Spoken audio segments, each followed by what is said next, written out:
We're going to call to order the 249th session of the 10th Council, August 17th. If you can turn this TV off behind me. Pro Tem Carter, can you turn that off behind me? I don't know what that is. I don't know. It's tiny houses is what we're looking at. So, August 17th, 2021 at 6 p.m. at the Bowen Senior Center, 52 Bagley Street, Pontiac, Michigan, 48341. Invocation by Pastor Peyton. If you can go to Mike.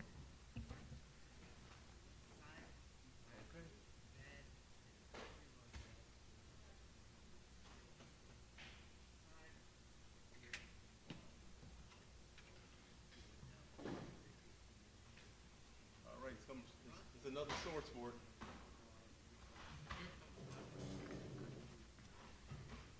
Not that box. No, I just unplugged it. I just unplugged the power in the back. So y'all feed it from someplace else.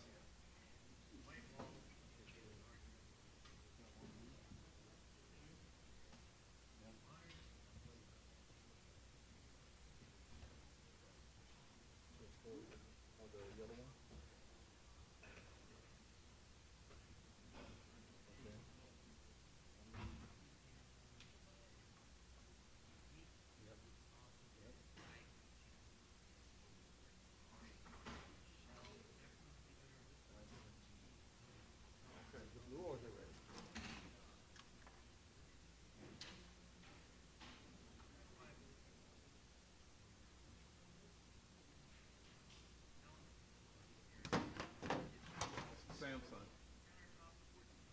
Toshiba. Infinity. Nope, not that one.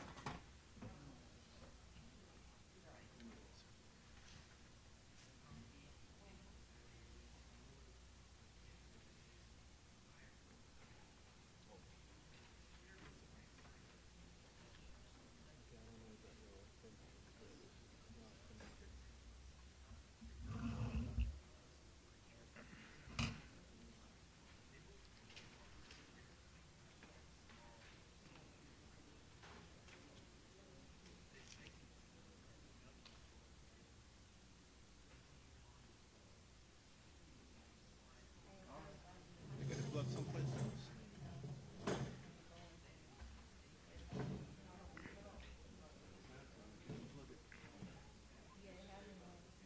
Okay, go ahead, Pastor Peyton. The microphone, there we go. Thank you, Mr. President. Let us pray. Most gracious and most kind, most loving God, we pause on this evening to honor your presence and to thank you for all of your goodness, your kindness, and your mercy.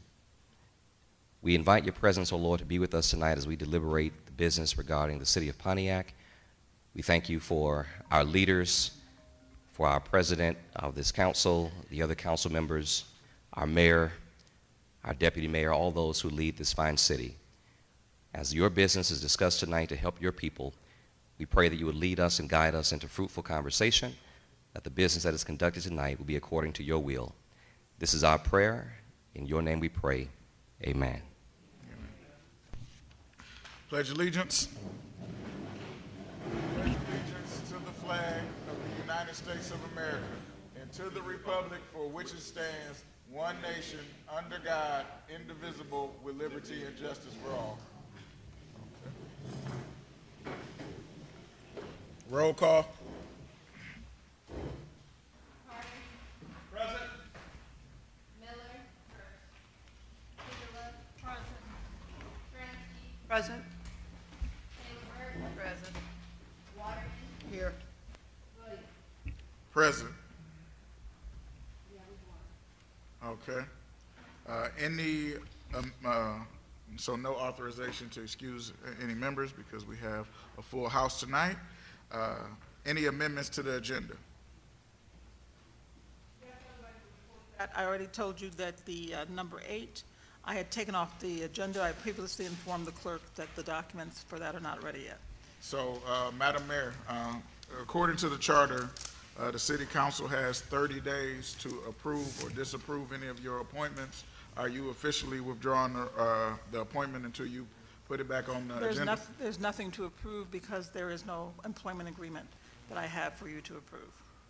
But you have the person working. Attorney Sharp? I'm withdrawing it from the agenda for approval. And that is my appointment, okay? On the provision, but of course, according to the charter, the deputy mayor is an appointed position, and so if you don't act within 30 days, it becomes basically confirmed. So that is a valid question on whether or not she's withdrawing the candidate from being the deputy mayor, or the appointment. Anything I need to do to fulfill the charter, we will do that, but right now he is interim, and that he stays until he becomes active.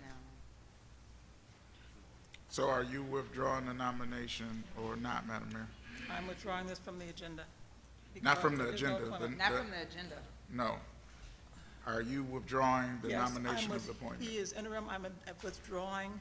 You're making him an active until such time as I get an employment agreement. The employment agreement that I was going to, he had severance payments and other parachute clauses that he's now willing to take off. So I will not make that part of an employment agreement in order to make him an active. So I'm withdrawing at this time your ratification of him as an active interim, as an active deputy mayor. But- I'm withdrawing it. So, Attorney Sharp, I guess my question is, how was this position even, how did it even come to be if he didn't sign an employment contract? How do you do that after the fact? Because I can appoint an interim until such time And again, as even we're if ready he's to make interim, him active. even if Alright. he's interim, shouldn't he have signed an employment contract? He has not signed an employment contract. The contract that he asked for, we are now going to renegotiate because there were some things in there that he had wanted that he is now willing to take off. So how is he working again if He is terms are working not as agreed interim. upon? He is working as interim, which I have all the authority to present. Just like our interim city clerk is interim, okay? He's But been the city interim clerk ever was since he's voted appointed. on. There was a vote as it related to the city Okay. clerk by council Council pursuant to appoints the charter. clerk, the mayor appoints the deputy mayor yes, and by the Yes. charter. And Madam Mayor, that's why I was asking, are you formally withdrawing the appointment I'm of Mr. withdrawing Holland? my request for the council to act upon his appointment as acting. Yes, I am withdrawing that. Attorney Sharp? So, yeah, I've spoken, and I've indicated the fact that I don't understand how he's working, regardless if you call him interim, pursuant to the charter. There is a requirement that council either confirm or not confirm within 30 days, regardless if he's interim, and if he took the position, he should have agreed to an employment contract. I don't know how someone can work and then negotiate the terms after the fact. Council President, could I have just a point of order from the city attorney's perspective? Yes, go ahead, Mr. All Gibbs. all very good points. The agenda item is something that would have been submitted from the mayor's office. So the legal position is a good point to make. That would be referred to the city attorney for a report. I'm just speaking procedurally under both Robert's rules and your charter, that the discussion at this time regarding what happened or didn't happen or should have happened or not, that should be properly referred to the city attorney for an opinion under the charter that could be also reviewed by Attorney Sharp. But if the mayor decides that she doesn't want to proceed with that agenda item, it would be her submitted agenda item to remove. And I'm just speaking Robert's rules here. So just for that information's sake, this discussion would most properly be referred by council for either legal opinion or to a subcommittee or further discussion, but not discussed looking for answers or decisions during the agenda approval process. Okay, two points. As a body, we vote to approve or remove items from the agenda. This was an item that was deferred from the council from 2 weeks ago when we first asked for the employment contract to go along with the submittal of this report. What I was asking the mayor for was if there was a formal withdrawal of this request, so that way we would have time and due diligence for her to get the contract or whatever she wanted to get together for her appointment. I'm not arguing the fact that she has the right to make an appointment. What I am trying to find out and get clarity on is this 30-day clock that we have as a council to approve or to deny has already started. And so if there has not been any formal action taken by the mayor to do otherwise other than this appointment, then what should we do in order to proceed? Yes, it is a formal request that you withdraw the, whatever you said that I asked you to do. I'm withdrawing the request for that, yes. Is she making a formal request for the agenda or just in general for the appointment for the confirmation? Madam Mayor? It's one and the same thing. We're here at council meeting. We're talking about the agenda. I'm withdrawing it from the agenda, yes. Permanently until. They're not one and the same. So just to clarify, again, those are two separate. So if you could just answer as to both of those. The agenda, yes, in terms of are you asking for it to be removed? And then are you asking for him to be removed for consideration for his appointment? At this point, the appointment at the acting cannot be confirmed until we have a negotiated employment agreement. I told you the one that he had suggested is no longer operable. So I do not have an employment agreement now in place to be able to affirmatively ask you to appoint him as active. Okay, Madam Mayor, I will accept, I guess we have to pass a resolution as a council to withdraw the appointment, the mayor's recommendation for appointment for deputy mayor. So I would ask that item number 8 be replaced with a resolution to withdraw mayoral appointment of Mark Holland as deputy mayor until the mayor comes with the The recommendation. council can withdraw. The council can withdraw mine. But that's what, Council President, yes, sir. so from again, just from a procedural standpoint, the fact that the employment agreement's not prepared tonight, the charter does have a time limit. If the mayor is to bring that employment agreement back to you seeking your ratification of the appointment, and this council finds after examining the timeline and the materials that it's untimely, then the council can act in accordance with that. I mean, I'm only speaking Robert's rules and procedure here. Well, I mean, I guess so- procedurally, we Yeah. can vote it down today, and then Yes. it could come Yes. back with all of those things. I was just trying to avoid that. If the mayor was willing to withdraw her, You cannot. and she did not, so I'm just trying to make So this that's work. it. That's to make it clean based upon what Attorney Gibb just said. Just vote it up or vote it down, and then take it from that point. Okay, all right. So is there any amendments to the agenda? So I would ask that item number 7 be referred to the DPW subcommittee meeting that meets this Friday.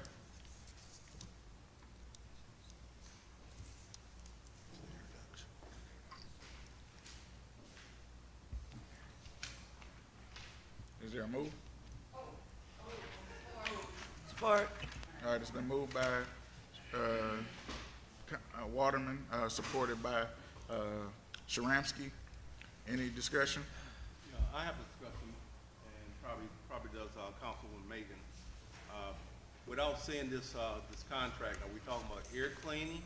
Are we talking about the air conditioner coils being cleaned off? We talking about air quality? This is so minor being in this discussion for what this money is being done for. We have yet to address what is the air quality of the council chambers, and also what's on the second floor needs to have an air quality proposal that needs to be clean. And we have no idea of what the quality of the air is before this agreement was made and after. We either talking about duct cleaning, or we're talking about the heating and air conditioner coils being cleaned in case of, I forgot Legionnaire's disease. We have not discussed that within this contract. It needs to be dealt with. There's the air quality component that needs to be discussed, and not just someone coming through and cleaning the ductwork. Thank you, Mr. President. Okay, and we can discuss that Friday at the DPW meeting. Is there any other discussion? All right, roll call on amending the agenda. So, You said what? Yeah, to move the number 7 to the subcommittee. Yeah, roll call, yeah. Miller, you're being Miller? called on for a vote. Miller? You're being called on for a vote. Yes. Ramsey. Yes. Taylor Burke. Yes. Waterman. Yes. Williams. Yes. Carter. Yes. Okay. Are there any other amendments to the agenda?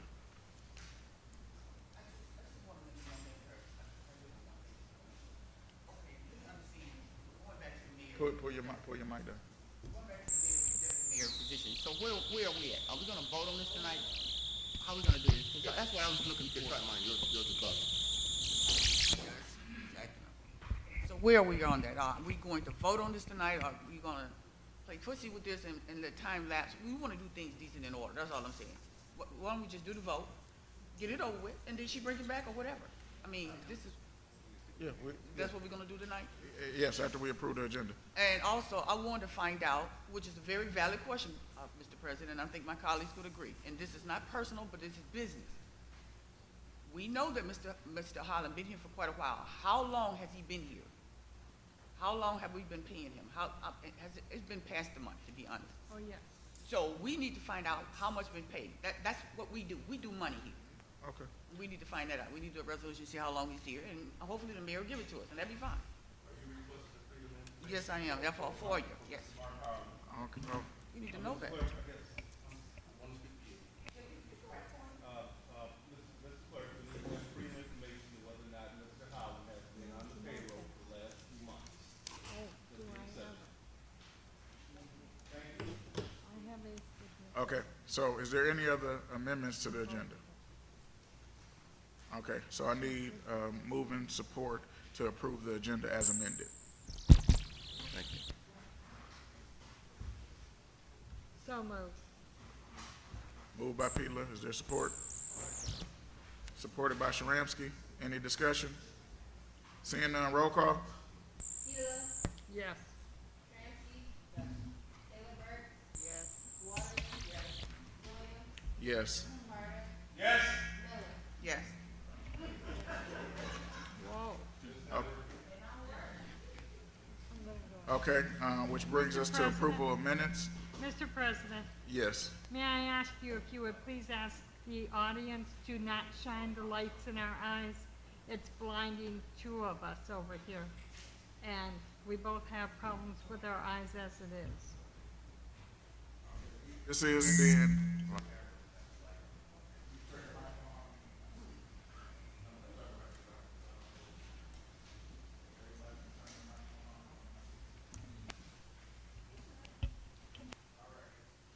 so that brings us to approval of minutes for August 10th, 2021.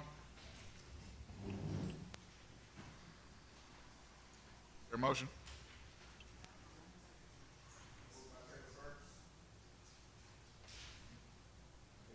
Support. Pro Tem Carter?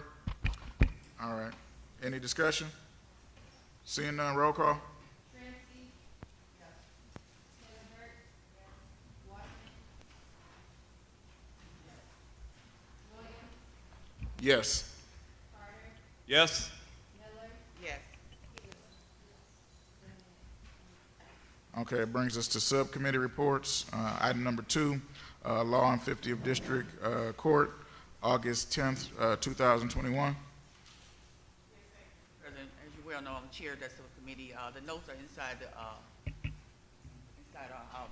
program tonight, so my colleagues can take over. It's nothing that I would say urgent that I need to announce anything, so we are good. Okay, thank you, Councilwoman Miller. Anybody else from Law and 50th? Okay, which brings us to item number 3, Public Safety, July 2021. Councilwoman Peeler?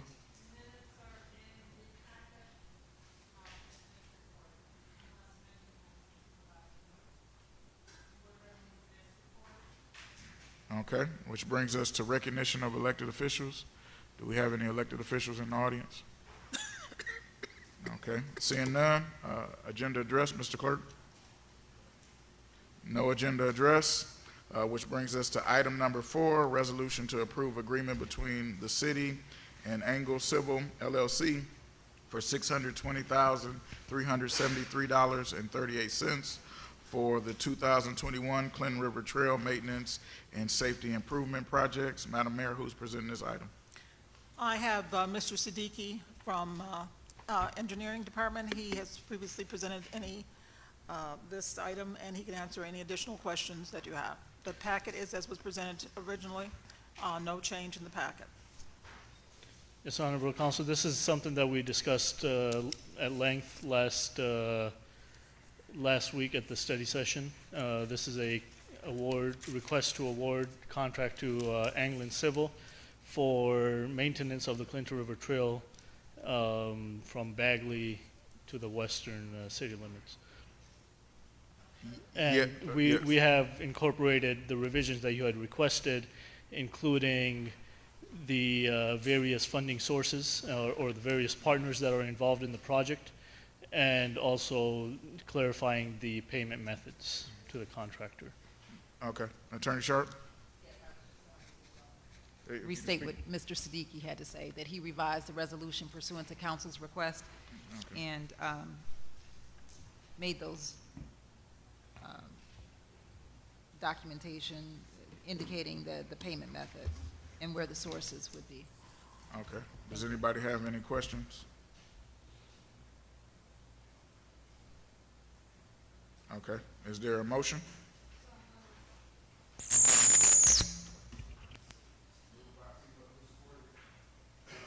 Supported it? Supported by Sharamsky. Okay, any discussion?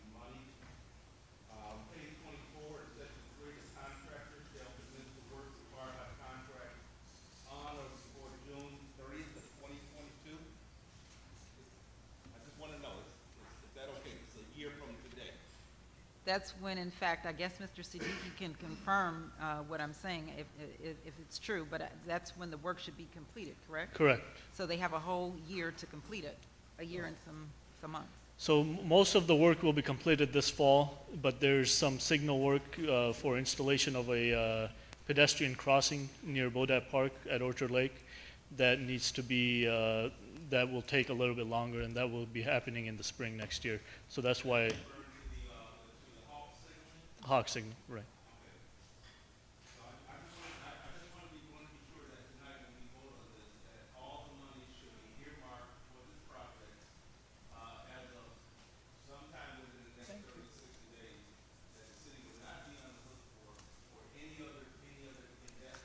Right, and that's right, and that is stated in the resolution that the city will not be contributing any more funds than the city has already contributed, which was the $10,000 in your previous resolution.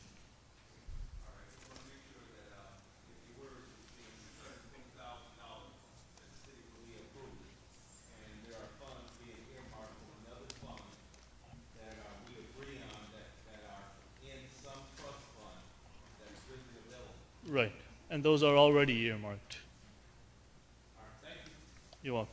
All right, it's been moved and supported. Any other discussion? Seeing none, roll call.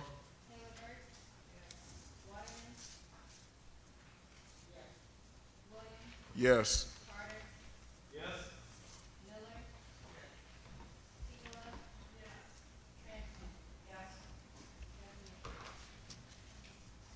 Okay, which brings us to item number 5, resolution to approve an agreement between the city and Audi Country Construction, Inc. for $473,760.00. The financially distressed cities, villages, and township downtown sidewalk project. This is again Mr. Siddiqui, and this particular, I point out, is a grant that the city applied for and did obtain, and to the tune of $473,000 for much-needed infrastructure improvements of the sidewalks. Mr. Siddiqui? Right, and so we have modified, again, we discussed this also at the study session last week.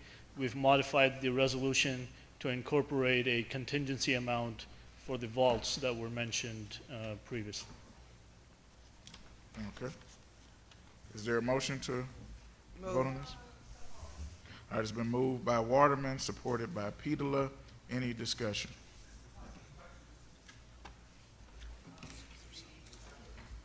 Yeah, go ahead. You mentioned, I believe last week, that you're gonna start on it immediately because winter is coming and approaching us and you're gonna have to stop at some point. Right. So this project is, the contractor is actually chomping at the bit to get started, and this work will start at the end of August. And you don't know what section you're gonna start at. You have anything you can give the council where you're gonna start it doing the sidewalk? So this project is limited to downtown sidewalks. We will discuss with the contractor exactly where they want to start in downtown at the pre-construction meeting with them. That's it, Mr. President. Okay. Any other questions or discussion? I will say regarding the CDBG sidewalk project that you had previously inquired about, the contractor has opted to, the contractor mentioned that the project should take about 5 to 6 weeks to complete, and so they are looking to start in mid-September and be done before winter on that one. Pretty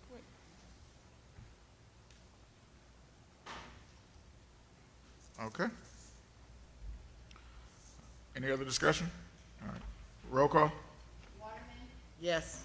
Williams, Yes. Carter, Yes. Miller, Yes. Petola, Ramsey, Taylor Burke. Yes. Okay, which brings us to item number 6, resolution to approve a contract between the city and Catskill Remedial Contracting for $287,020.30 for the Collier Road Landfill Stormwater Spillway Repair Project. Is there a motion? Okay, it's been moved by Petola, supported by Taylor Burks. Any discussion? Seeing none, roll call? Williams, Yes. Carter, Yes. Miller, Yes. Petola, Ramsey, Taylor Burke. Yes. Yes.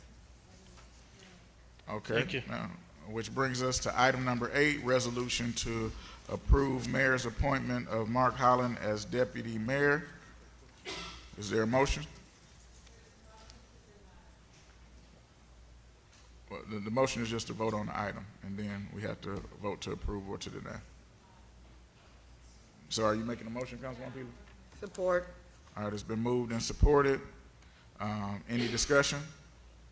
The discussion is I have withdrawn this agenda as per the charter, the mayor does appoint. And I've explained to you that I need to rewrite that employment agreement before I will bring it to council and ask them to make him active. All right? Okay, thank you, Madam Mayor. I would like If you're to. worried about the 30 days, it's already expired, so that's mooted anyway. We got the official notice 3 weeks ago at council meeting, so 30 days has not expired, but that's irrelevant to the point of right now. I would just like to add to the resolution that we vote on this item, and then on the bottom of the resolution, I would like it to say without prejudice, so whenever she gets the agreement, then she can bring it back to the council for us to take action on this item. Is there a motion to amend? Okay. You need to keep straight what the motions are. Is this a motion to amend, or is this a motion to vote on this item as it is? First, do the motion to amend, if that's what you're doing.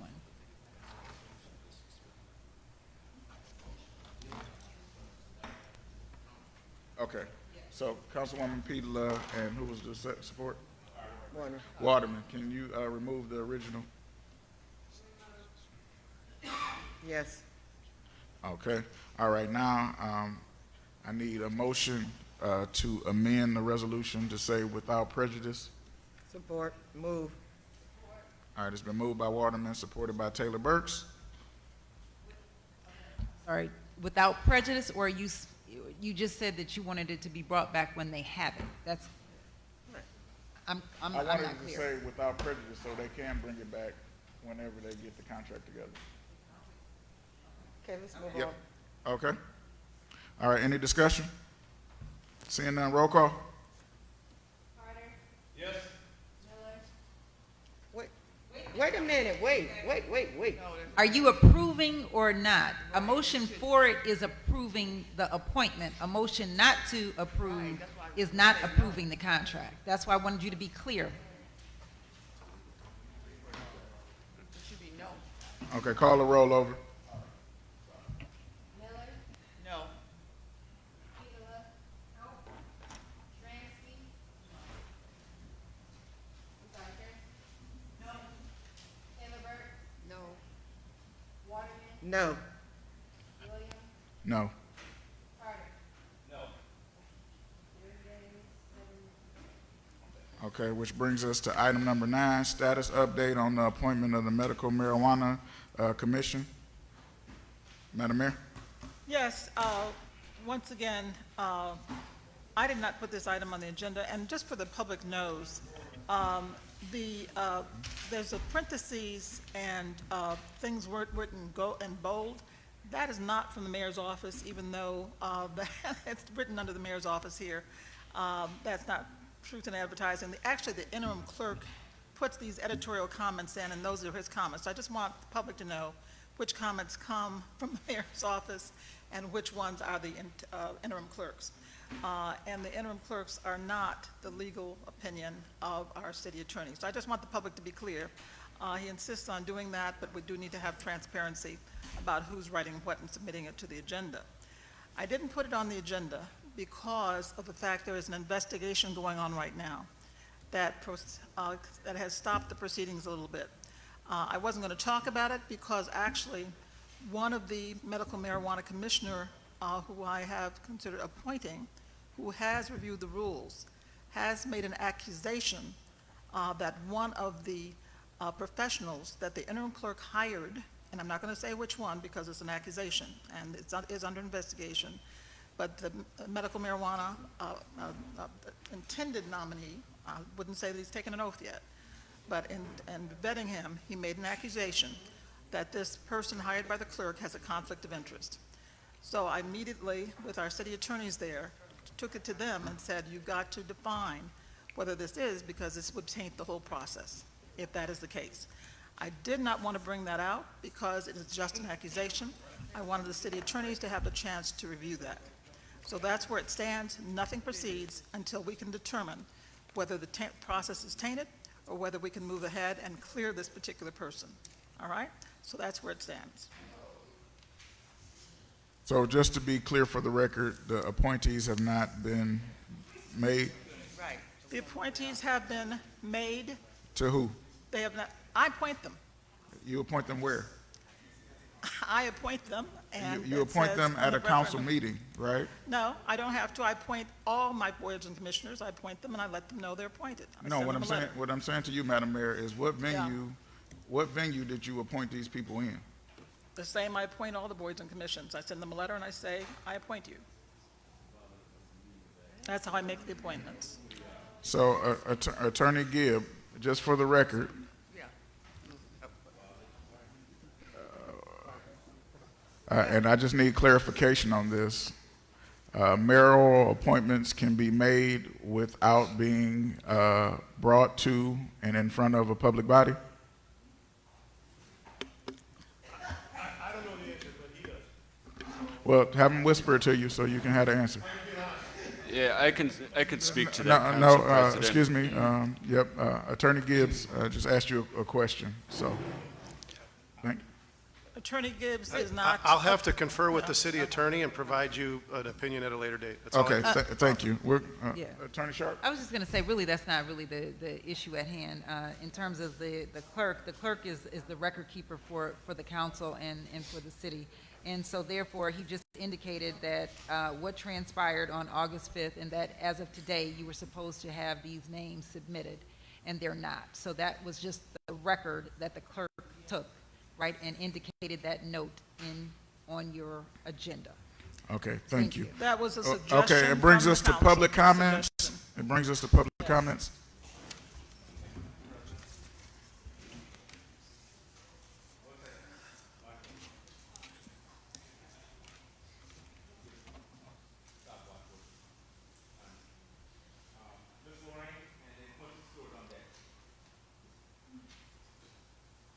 Good evening.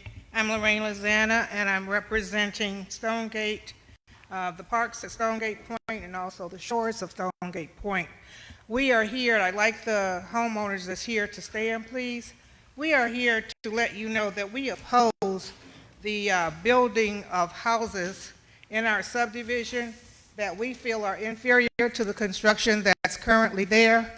The current builder wants to put in ranch houses, of which we do not have any. We only have one, and that was protested when it was put in, and that's the reason we only have one. This particular builder wants to build ranch homes that's 1,400 to 1,600 square feet. Our houses range from 1,900 to 2,600 square feet. We cannot figure out why the Planning Commission approved this builder to build these type houses in our neighborhood. They're not comparable in any way. And so just because a building has a roof and 4 walls does not mean that you could put it anywhere. And we are very upset that these particular houses are going in our neighborhood. Currently, 12 has been sold, and there are 11 available to sell. So we want to impress upon the city council and the planners to not let any more of these houses be built. So you will be hearing from us in the future as well, but we really want these structures stopped. They do not conform to the structures that are in Stonegate Point at all. Thank you. I do have pictures that I can give to City Council. I was going to do a PowerPoint, but I'm told I couldn't do that. So I do have some pictures.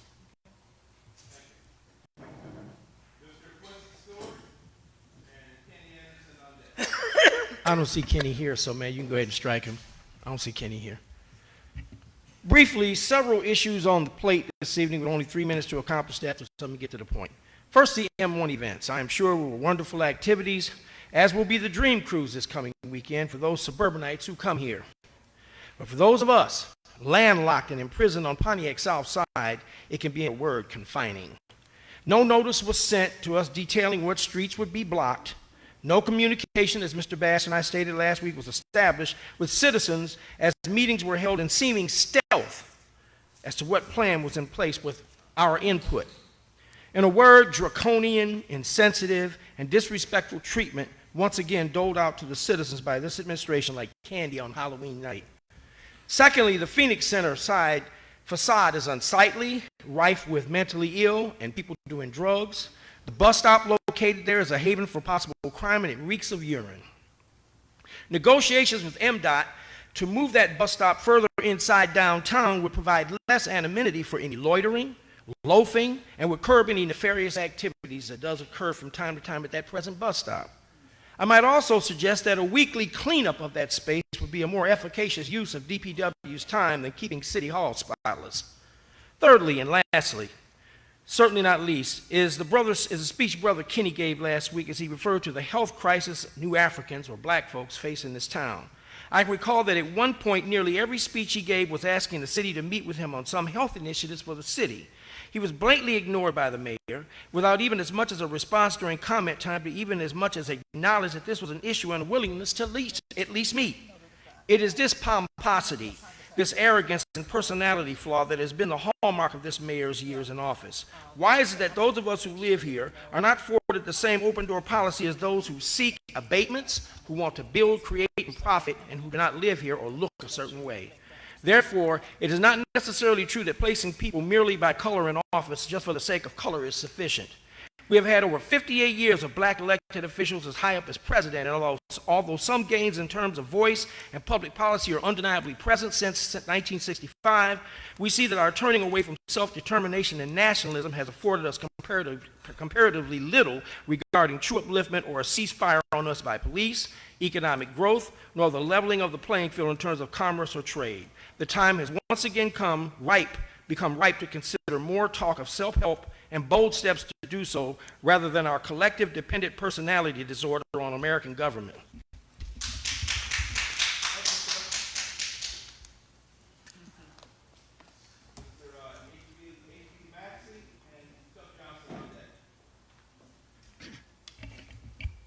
Good evening, Mr. and Mrs. Pontiac, community at large, and governance.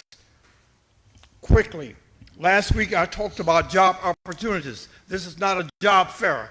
These are automobile, industrial, small plant jobs. Please call on Monday between the hours of 9 and 11 and Fridays 9 and 11, 248-762-4953. We need applicants, approximately 50. Parolees and ex-offenders are welcome. So the rumor about don't apply, don't listen to it.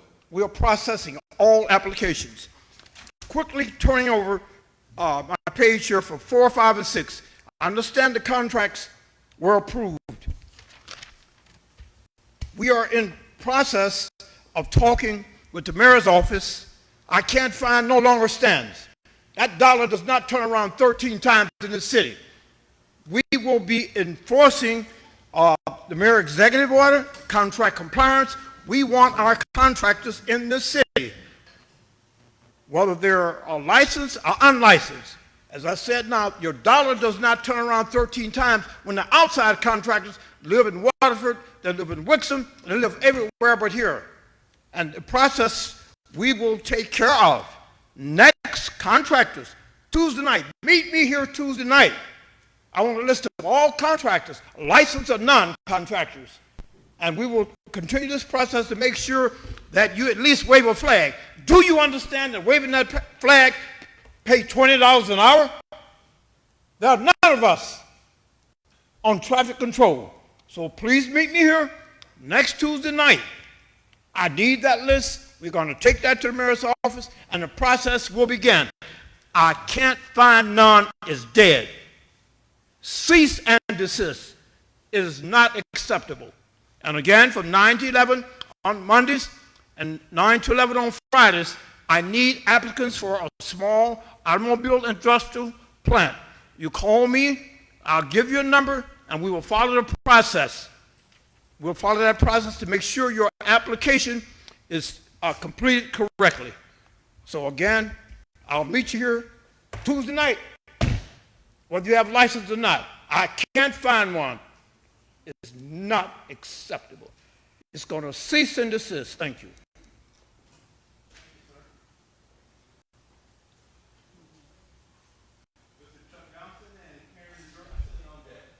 Thank you very much, and good evening, ladies and gentlemen, those of you in the audience and those of you at home trying to watch by television.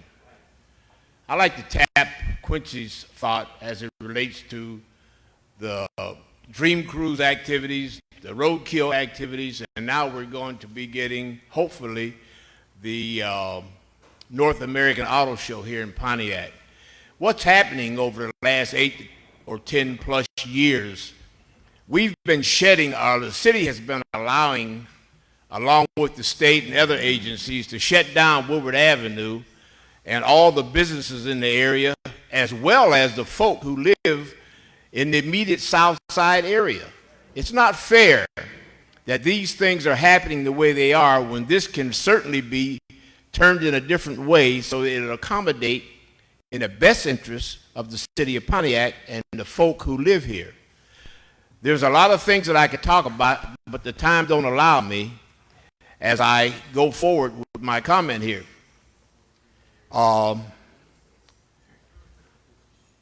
South Boulevard would be the most adequate area that this could really, this Dream Cruise activity and the roadkill activity could actually happen and not have to shut down a main artery in the state. Woodward Avenue is a main artery. We shut down the hospital. We shut down all the businesses in the area. All those things are not productive for the folk who live here or the folk who come to Pontiac. We have to look at another way to make these activities happen in Pontiac. South Boulevard should be an area that should be looked at. The roadkill activities can happen there very easily. The Dream Cruise activity continue to work on Woodward Avenue as it is because it's moving traffic. Nobody's locked out or blocked out. Then you're going to have the American Auto Show. That can be spread out not only from the M1 activities on Woodward Avenue, but all down South Boulevard where there's vacant land, open space, and areas where we as citizens don't have to be locked out and put out. Thank you very much.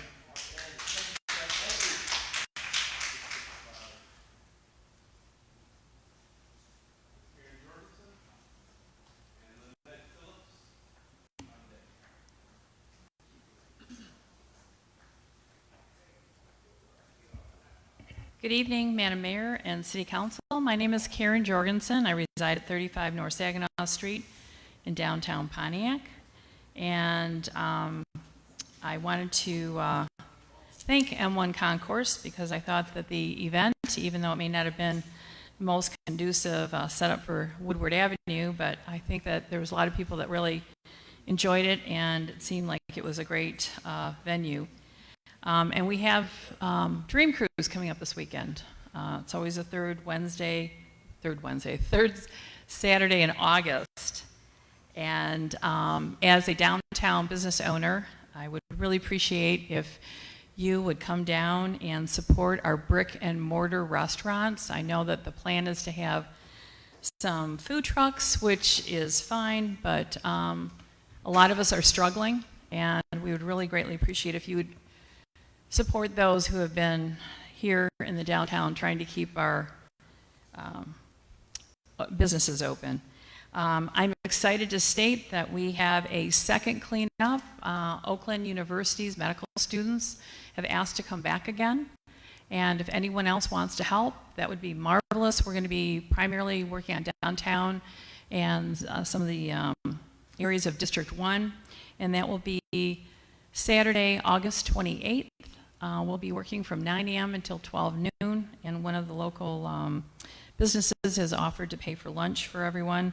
I'm doing this in conjunction with Perry Earl, who's from District 7, and Marcus Bowman, Sean Preston, and myself. So if anyone wants any more information, they can call me at 248-644-2110. And I would like to say that I walk almost every morning, and I am beyond appalled at how our bus stop has continued to look so deplorable. It's dangerous. I have spoken and attended many meetings with Smart Bus, and I'm sorry, I don't accept any of their rationale for why it has to be where it's at. We have the Pontiac Transportation Facility. It's beyond me why people can't have a decent place to be that's sheltered, it's safe, families, everyone can be there, but the amount of crime that's going on, I have the most recent statistics from the Sheriff's Department, it's deplorable. It's absolutely deplorable. And I think if we move that, we can be able to determine who needs to be in that area and who doesn't, and I think our crime rates will go down significantly. And we just need to step up and stop listening to the information that isn't correct. We need to look at the stats, and the stats say that that bus stop needs to go. Thank you.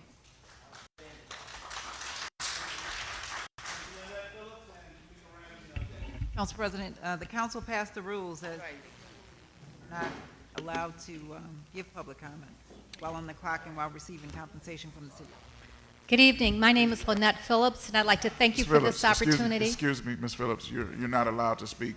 Attorney Sharp, Can just you read the rules? show me in the Attorney charter Sharp, where it yep. says I can't speak, please? Rules, it's not the charter, it's the Council council. President, I've made it very clear the state law preempts the charter and provides that The members of the public shall be able to We address can't- this board. Excuse me. I Okay, can't so speak either, right? who's next for public comments?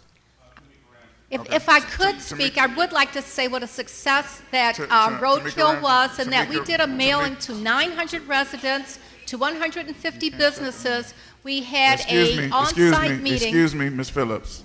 Thank you. Ms. Ramsey? I actually have handouts that I'd like to Thank share you, with people. Thank you, Ms. Phillips. Tamika Ramsey, please approach the podium so we continue this meeting. So the other thing I would like to say is that, Excuse well, me. can I just finish? No, you cannot finish. Excuse me, Ms. Phillips, could you please take a seat? Where does it say Excuse that I me, cannot speak? excuse I'm the me, Director of Miss- Economic Development for the City of Pontiac, made a concerted effort to Excuse me, communicate excuse me, Ms. information Phillips, to Ms. the Phillips, community. Ms. Phillips, I don't have a gavel with me today. If I did, I would be gaveling you down right now. I just need you to move away from the podium so the next Pontiac resident can speak, and then we can continue with this meeting. We have to finish public comments. Then So can I thank ask you. one question? Thank you, How thank you, can I thank you, address, thank you. how can I address the community? You can address the community by being on the agenda. They do presentations all the time for the executive. In about 5 minutes, the mayor is going to put up some slideshows in the presentation. She could have included you and roadkill Ms. and whatever that was going to Ms. do. Phillips, Excuse me, I'm going Ms. Ramsey. I'm going to advise her to step down. Yeah. City Attorney has already addressed the Yeah, issue, yeah, and so- I will advise you this impertinence, and I will just have you Thank- step down at this point in time. The City Attorney will address this under the proper venue. Okay? Please step down. Thank you. Thank you.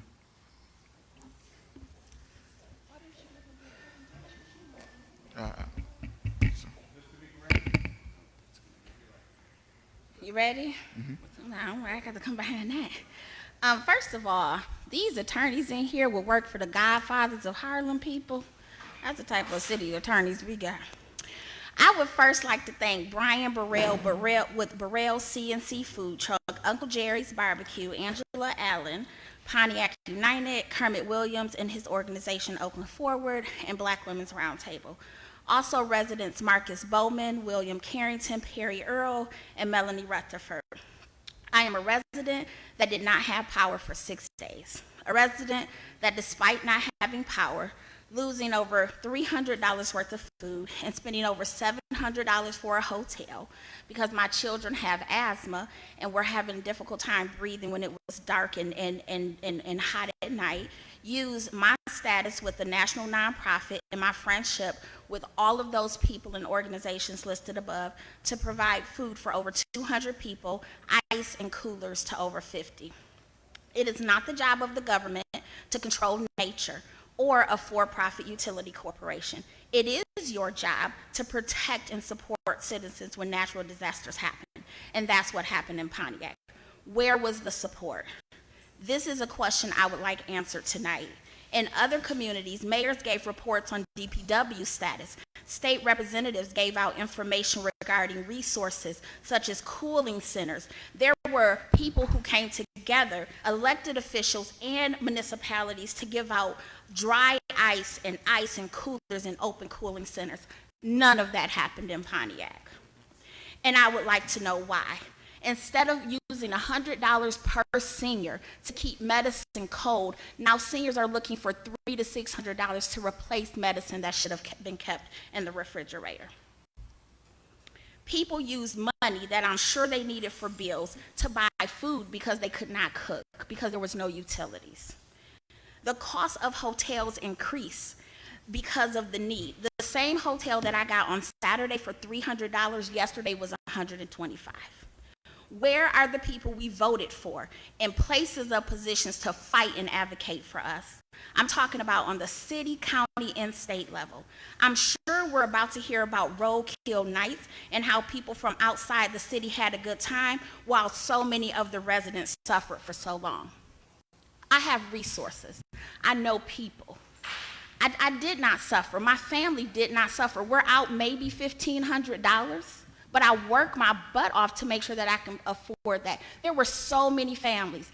And then as an afterthought, I feel, Quincy, I feel this was an afterthought. There was something happened on yesterday saying the power will be on tonight and there's water. This was after 6 days of people having no power. Kids out Like, what have we gotten to as a city that this is okay? That's your time. Thank you. That was God. Pastor Kathy and Veronica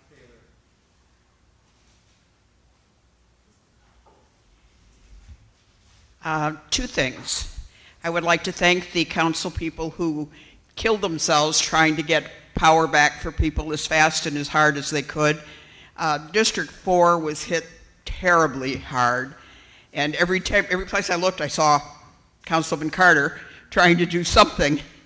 It was difficult, and it was a combination of many things, and nobody's fault. And we do have to do some infrastructure things to make it better, but they did try. I was out there watching. The other thing I wanted to say tonight is this. This election has already turned dirty. This election has already turned harmful. Lives have already been threatened. People have been maligned, lied to, lied about. We're 3 months, roughly, from an election that we're already 3 months into. People, we're supposed to be American citizens. You look at Afghanistan tonight, they don't have this freedom. We need to be proud that we are Americans. Yes, we're all different. Yes, we have different backgrounds, but we have a common goal, the freedom of this country, and the vote is the only place we have it. Stop hurting each other.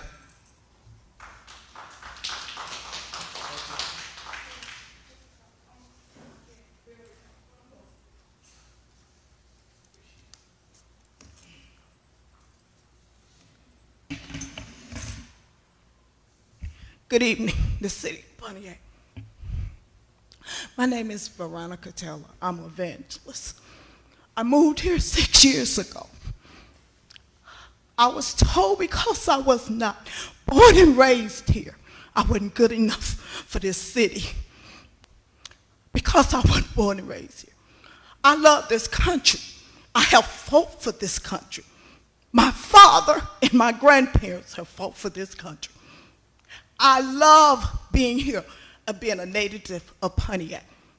But I have helped a lot of people get on the ballot. I've been lied on, talked about, and I still love y'all.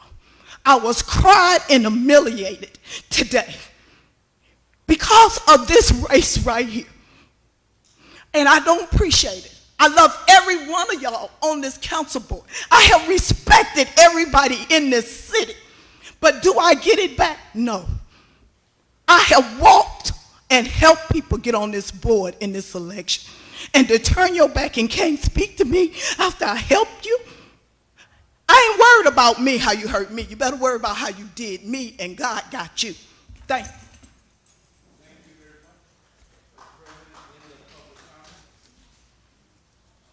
Which brings us to closing comments. Madam Mayor.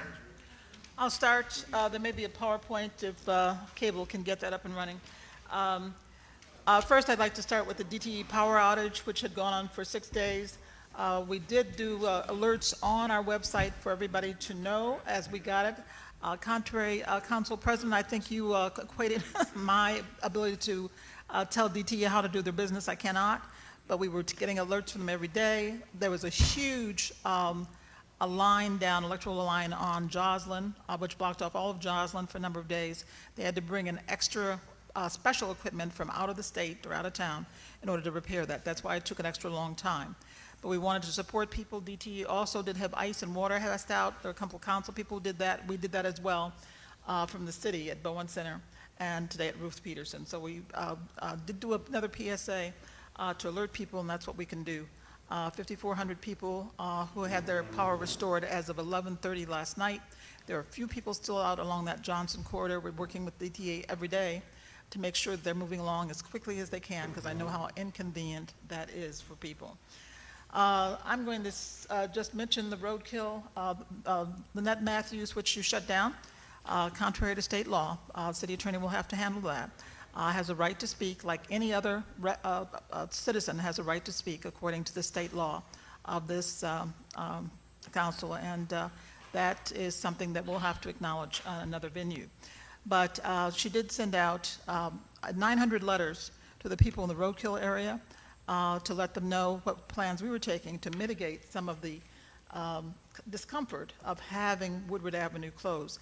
The thing is, the city, after so many years of being downtrodden and called a second cousin, a weak second cousin, we have now raised our narrative, raised our pride. We are now a destination city. So we're there now bringing things to this city that we had never been in line for, and we ought to be proud. A lot of people are proud that we are doing that. To be able to get the North American International Show to come to Pontiac because they now have faith that this city can deliver the things we need to deliver with pride, with parking, with all the things we need to support such, is a tremendous stride for this city. So when we first brought roadkill here, there was a lot of people on council and otherwise who stewarded for this. It's now in its sixth year. That is a tribute to Pontiac, and I know it's inconvenient. I used to hate roadkill. I used to hate Dream Cruise too, but this council voted to make us a part of the Dream Cruise Consortium. So this week, to kick off the Dream Cruise at 10 a.m., and we invite people who want to be part of the cavalcade. We're going to have a cavalcade of cars that start from City Hall, so line up at 9:30 this Saturday morning if you want to be part of that. We'll be led by a motorcycle sheriff deputy escort, along with a number of specialty and antique cars. And we're going to take a loop around the Dream Cruise, and we're going to be proud of what we have been bringing to the city of Pontiac. So join us Your at time. 9:30. That's your time. That's your time. Thank you. Mr. Clerk.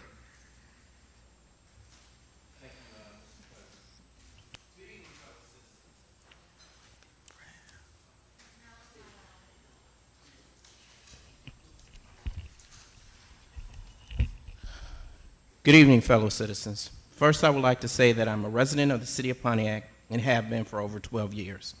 The mayor alleged that a reviewer of the medical marijuana applications process had a conflict. I want the public to know that I have required all reviewers to sign a conflict of interest statements and non-disclosure forms. If a reviewer has a conflict, they do not review that application. Throughout this extensive process, I have made sure that it is fair and transparent. Ordinance 2357B, City of Pontiac Medical Marijuana Facilities Ordinance, gave the mayor one duty, that was to appoint the Medical Marijuana Commission, which she has failed to do. As opposed to fulfilling her one obligation, the mayor continues to use former President Trump tactics of telling untruths and making wild allegations to act as if this process has not been totally fair and transparent. But I guess that is the problem. I did not make any side deals with anyone. Let me remind you, the mayor wanted to accept applications in her office. She only wanted city staff under her control to review applications. I will continue to stand up and fight against corruption. Thank you.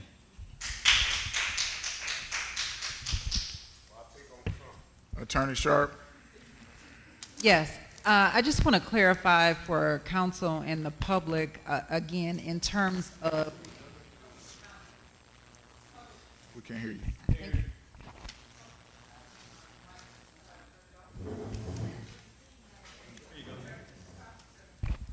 You hear me now? Okay. Yes. It's going out. In terms of public comments, as it relates to employees, so of course there is no citizen that's going to be denied the right to public comment. In terms of employees, parliamentarian was here. She helped counsel.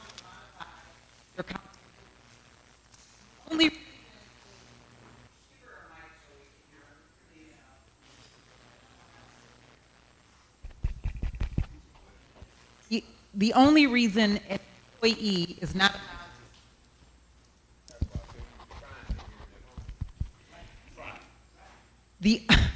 I'm sorry for that. The only reason an employee is not allowed to speak during public comment is because they have another way of being able to speak. They can be placed on the agenda, but they should not be able to speak during public comment when they're on the clock. So it's not that they're being prevented from speaking, it's just during public comment. So I just want everybody to know it's not a prohibition of not allowing an employee to speak, it's only during public comment. And I would like the council to know that your parliamentarian was finally paid after a year and a half, so maybe council might want to bring her back.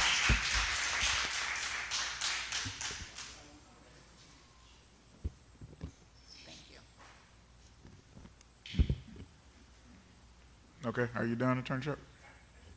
Yes, I'm done, thank you. Okay, Councilwoman Doris Taylor Burke. Thank you, Mr. President. I am still very upset, and can you hear me now? Okay. I am still very upset about the cemetery. Nothing has been done as of today because I wait every day when I'm going someplace. And nothing has been done to that Oak Hill Cemetery. And I am very highly, use the word,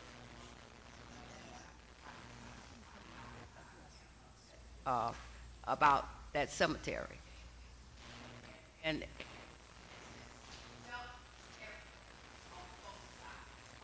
sides of the street.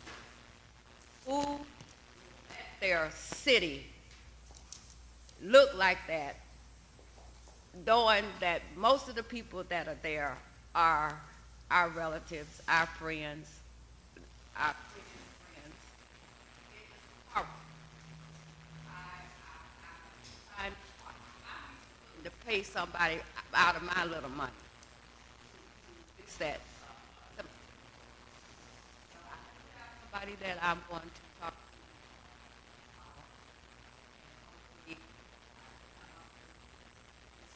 Whoever who wants to retire, old, and get that cemetery back together. And that's embarrassing. Very embarrassing. They are every all day, and they what? No, it's a lot of loved ones that are lying in that cemetery. I have that cemetery. My kids' godparents are in that cemetery. And so I'll be down the street because that's just it hurts me really, really bad. And no, I care. And to talk about me, I know it's election time, so-and-so's running, and you have, well, no. I put on my running. Councilwoman Sharamsky. Is it working? Is it working? Okay. Okay, I'm glad to see the residents of Stonegate's Parks and Shores. Yeah, I agree. I don't think these ranch houses are comparable to what's there. The standard that zoning and planning uses is if it is up to their minimum standard, they can't refuse it. But I kind of differ in that because they're not comparable. And I do know, per your HOA bylaws, that you aren't notified of any of these developments. Because the developer, he's got the whole enchilada and he can just do what he wants and they don't have to notify you until, what is it, 75% occupancy? Or 3/4 of the board agrees to change the bylaws. So they're not notified. So for anybody that isn't in an HOA or a subdivision like this, they're not notified. And I do agree that it's not comparable. And the workmanship that I've been seeing on their other development, it's shoddy. The residents didn't even know what was going on over there, and they asked, and they were not told. I did get them the plans, but then we found out there were some little ranch homes in there, 1,400 square feet, 1,600 square feet, going into approximately 2,000 or more square feet houses. It just doesn't look right, and I'm with you in whatever you need to do, and I really wish that there could be some change that we could notify you when things like this are happening, but if I find out about it, I'll sure notify you. And I agree with you, a cease and desist, I absolutely agree, and good evening. Councilwoman Pedala. Thank you, Mr. President. I have no comment. Councilwoman Miller. I got several things to say, in short time to say it, so I'm gonna speak fast. First, I want to speak in regards to the emergency for the last 5-6 days in the city of Pontiac. Mayor, the governor did declare emergency in Washington County. She needs to declare one in Pontiac. There's a lot of people lost food. I had one of my residents call me yesterday. He lost $500 to $600 worth of food. He has his fault. People had nowhere to stay. I went to homes, trees out in the yard. Pontiac it's a travesty. But the first thing I want to say to all the residents, because I live here and we all just one here. This is a small city. You can't depend on the council. You can't depend on the mayor. We have to get together and do this ourselves. We got to do this ourselves. They're not doing it. We got to do it. You know, and it's unfortunate, but that's the way things is. That's why I just do. I don't talk much. I just do what I need to do. And right now, with the Roy Kill going on, now, in all fairness, I've never been to one. It's not because I don't like it. I just don't do them. I just don't. But I will say this. We bring things to the city of Pontiac, but we always get left out. Mr. Maxey is correct. We get left out of the city. I have a problem with them charging us to park. You shouldn't charge us anything. It's our city. That's all I'm saying. And we need to bring back, we can't have art, beats, and eat, but we can have some kind of eats. Back downtown, we need to bring it back to us, and we make money from it. And I agree with you. We need to frequent the businesses downtown, but one thing that keeps being left out in the city, and I've been in a lot and I know, the neighborhoods is suffering. The neighborhood in the city is suffering. They need streets. They need all kind of trees cut, the right of way. See, what the storm did was brought out all its ugliness that we haven't been doing. Those trees should have been cut in the right of ways. All that stuff fell into people's homes. My neighbor got her house crushed right in front of her. If a truck had been there, she would have been destroyed. We got a lot of things going on in this city. It is depressing, but you know what? God is good. He's going to bring us through this. Everything works for a reason, to make us stronger. And I don't know about anybody, but I'm tired of the fussing and not doing things what you do. Look at it this way. In the end, it's all going to end in a little bit. That's the way I'm going to have to look at this. It's going to end in a little bit. And whoever comes to the next administration, please come on to work. Come on to work and bring this city together. I don't have time for this. Because to do this job, it takes a lot. It takes a lot from our families and what we do. But I do it because I love it. I love my city, and I'll fight for it. And I won't allow anybody to disrespect it, even though we have our issues here. But this is home. And until we just got to stop the game plan. And as for the cemetery, I had one of my citizens call me crying. One of the graves knocked down was her mother. I couldn't tell her anything. Dr. Taylor, maybe we need to start a GoFundMe or something for the city, because that is horrible to ride past that cemetery and know that your loved ones all knocked down and we haven't done anything. But it's all come from leadership. You got to take care of home first. If you don't take care of home, you can't do nothing for nobody else. Thank you, Mr. President. Pro Tem Carter. Thank you, everyone, and I'm going to try to read from my notes because I didn't want to forget anybody. I want to thank the following. I want to thank Cornelius, who sounded alarmed at the power outage at Woodland Heights last Friday. Actually, that power line was over off of Michigan Avenue and South Boulevard, and it was a simple fix. And because Detroit Edison did ask, and I was in contact with them every day and night, that greater than 500 residents in one given area, and that fit the criteria. So they were able to fix that real quick. Second, I want to thank all the volunteers that unselfishly came from across the country to help restore the power in Pontiac. Thanks to the workers of the International Brotherhood of Electrical Workers. Third, I want to thank Council President Kermit Williams for assisting the State Rep Brenda Carter and myself in identifying senior centers and business without power, and thank Jerry Allen for his team for providing food to those in need. And Mr. President, we did take care of, we did get that lady in the Latin restaurant on Woodward. They did run by and fix her real quick.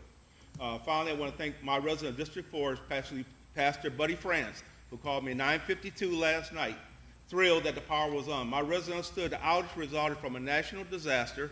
Their patience and faith assisted us in guiding DTE to J.C. Park, where the power was restored. There was over 3 miles of cable placed in J.C. Park that caused the dilemma. The city has trees greater than 120 feet tall, so they had to clear over 75 to 100 feet of trees in order for the trucks to get on the J.C. Park. I am sorry for the disconnecting the power for the residents in my district, but DTE and the little trucks they had no ability to get down to the railroad tracks. Finally, they needed to get permission to get on GM property, SPO, because they had to reach across both sides of the railroad track to stretch these mega cables and extend them across Joslyn. And I will say this, the city did not put out an alert until 4 p.m. yesterday. So there was no number for the residents to contact.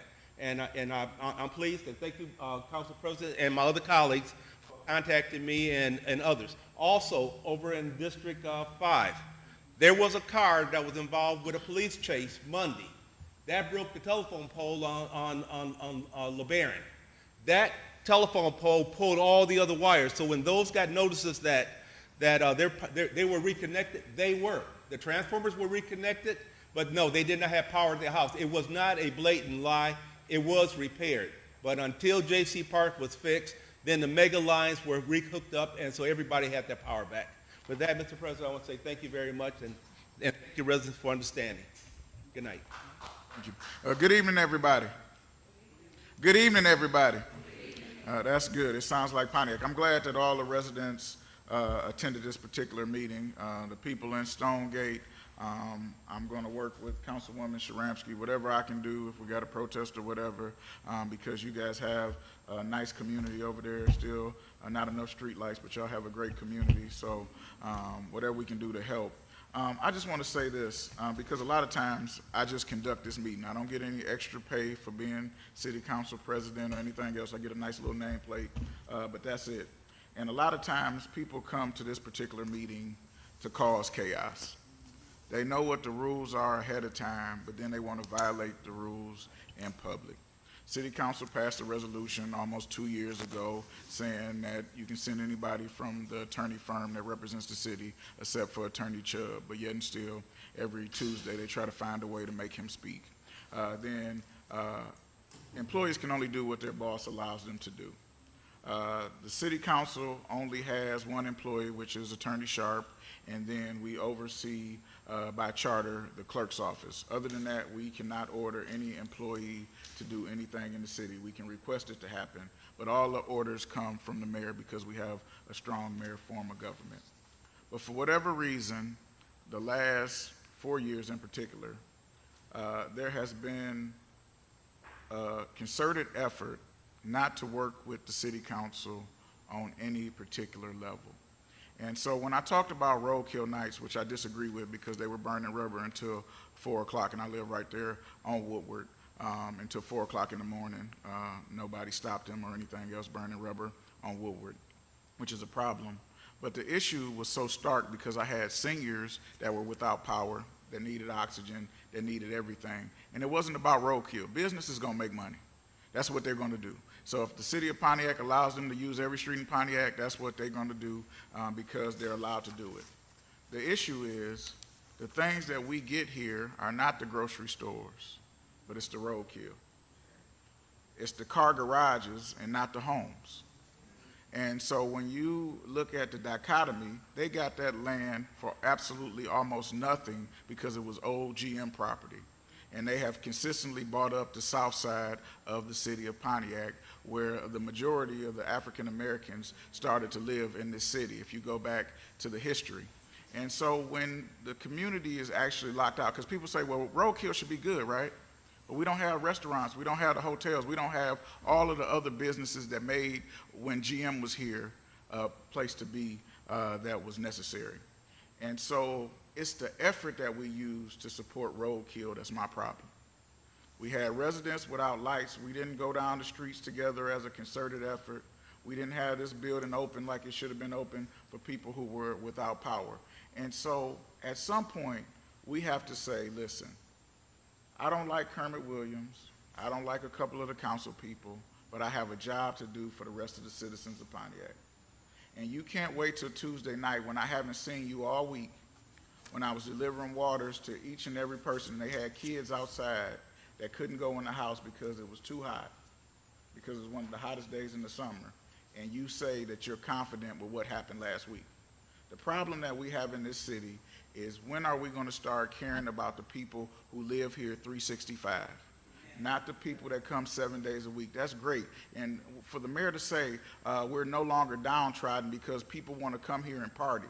They came to party when we had the Super Bowl here. And guess what we had at the time? And this was before I was even thought of. They had the Super Bowl here. They took old bars and other buildings and opened them up because downtown wasn't ready for them. And I see Mr. Stewart nodding his head because he knows it's the truth, right? And that's what we've been doing as a community. Instead of real economic development, we've been boarding up the businesses for the residents and making it look nice for the people who come 3 or 4 days a week. And all I'm saying to you, Madam Mayor, I got 136 days left.